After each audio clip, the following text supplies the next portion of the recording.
বন্ধুরা, আমি সুমি ইচ্ছেডানা কিচেন হাউসে তোমাদের আরও একবার স্বাগতম জানাচ্ছি। আজকে আমার রেসিপি হলো বাটার ফ্রাইড রাইস। এটা কিন্তু তোমরা কোনো পুজো পার্বণের দিনে, যেদিন বাড়িতে নিরামিষ রান্না হয়, সেদিন ট্রাই করে দেখতে পারো। আশা করি তোমাদের খেতে খুব ভালো লাগবে। এর জন্য দেখো, আমি আগে চালটাকে জলে ভিজিয়ে নিয়েছি। এখানে দেখো, আমি চালটাকে 2 থেকে 3 ঘন্টা কিন্তু আগে ভিজিয়ে রেখেছি। ঠিক আছে, তারপরে ভাতটা আমি রেডি করে নিয়েছি। আর নিয়েছি দেখো আমি 2টো কাঁচা লঙ্কা। আর নিয়েছি আমি এখানে আঙুর, রেড কালারের আঙুর নিয়েছি। আর নিয়েছি বাটার রাইসের জন্য বাটার। আর নিয়েছি ফোড়নের জন্য গোটা গরম মশলা। আর নিয়েছি গরম মশলার গুঁড়ো।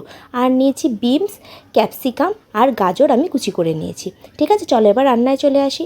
প্রথমে কড়াইতে পুরো বাটারটা আমি দিয়ে দিচ্ছি। বাটারটা ভালো করে গরম হয়ে যেতে হবে। বাটারটা গরম হয়ে গেলে এখানে আমি ফোড়নে দিয়ে দেবো গোটা গরম মশলাটা। ঠিক আছে, গোটা গরম মশলায় দেখো আমি এখানে এলাচ, দারচিনি, লবঙ্গ, জয়িত্রী সব ব্যবহার করেছি। ঠিক আছে, গোটা গরম মশলাটা একটু হালকাভাবে নাড়াচাড়া করে নিতে হবে বাটারের সাথে। তারপর এখানে গাজর, বিনস, ক্যাপসিকাম কুচিটা কিন্তু পুরোটা দিয়ে দিতে হবে।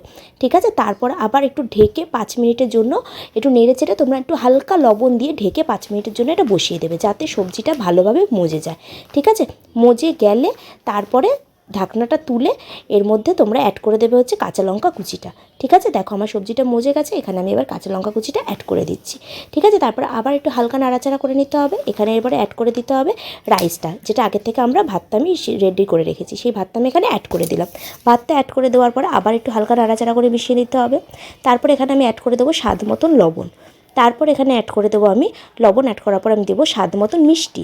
ঠিক আছে, মিষ্টি অ্যাড করার পরে দেবো আমি এখানে গরম মশলা গুঁড়োটা। এখানে আমি শাহি গরম মশলার গুঁড়ো ব্যবহার করেছি। ঠিক আছে, গরম মশলা গুঁড়ো দেওয়ার পরে আবার ভালোভাবে হালকাভাবে নাড়াচাড়া করে সমস্ত মশলার সাথে ভাতটা কিন্তু ভালোভাবে নেড়েচেড়ে মিশিয়ে নিতে হবে, যাতে সমস্ত মশলার সাথে ভাতটা ভালোভাবে মিশে যায়। ঠিক আছে, দেখো আমি এইভাবে ভালোভাবে মিশিয়ে নিচ্ছি। এখানে পুরো রান্নায় কিন্তু আঁচটা তোমরা মিডিয়াম ফ্লেমে রাখবে, আঁচ বাড়াবেও না কমাবেও না। ঠিক আছে, এরপরে সবার শেষে আমি অ্যাড করে দিলাম রেড আঙুর।